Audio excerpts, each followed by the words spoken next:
Let's start back with the fundamentals. The digital revolution, as he mentioned, I was actually at the original Wired magazine in the early 90s where we were explaining the web to people and explaining what email and various things was even at some level. It's just, remember that. It was only within about 15 years ago. People didn't even know what was going on in this kind of space and how this has changed so quickly. Now the fundamental logic, that a lot of you people might know this, or some of you might know this, but it's worth reminding yourself, even if you know this, is that there's essentially a core dynamic in the computer industry that is still playing out right now, which is that every 18 months, engineers are able to get twice as many integrated circuits on a chip, and that essentially doubles the power, boosts essentially the power, shrinks the size, and drops the price. It's called Moore's Law in the kind of parlance of the Valley, and actually outside in economic circles. Now, the one thing is just to remember what happens with doubling. And when doubling starts, that dynamic is, interesting enough. This is what was happening in the early days of computer chips. They're getting a little bit more power, little bit more power, little bit more power. Oh, it's starting to kick in. Oh my gosh, it's getting bigger. Ooh, they're getting more powerful. Ooh, the next power thing goes up. You double again, it goes up 2 stories. Then it goes up 4 stories. Then you're up. Then you start to get as high as this building. And then the next doubling goes twice the building. That's what doubling does. And that's what's happening to computer chips. And that's why these things are so disruptive. So what's happened is, in the late 70s, some of you might remember this, 1 megahertz in an old Apple computer, 1 megahertz, that's the basic unit of power, would cost $5,000 in today's terms.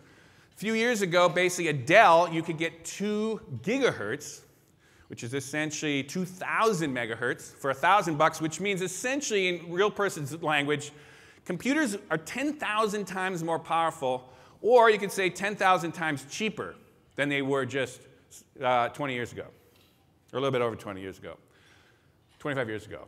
Now, any industry with that dynamic is going to just pulverize anything around it, and that's what's basically happening with computers. Now, by the way, this has got another 10 years to play out before they think they're hitting actually fundamental ways that they can't shrink them any further. But still, incredible power is coming, which is why, essentially, you can get what people used to think is the power of a mainframe is now sitting in every iPhone.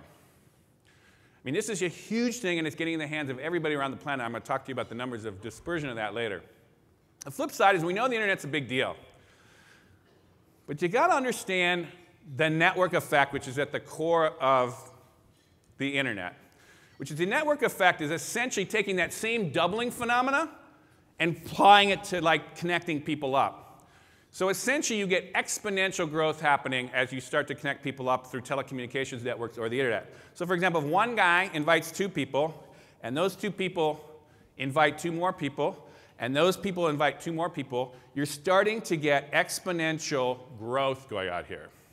And this just keeps going. So pretty soon, you've got that gets so wide, that bottom row, that you're blasted through the walls here, that you're blasting, and it's just huge numbers of people are getting connected together.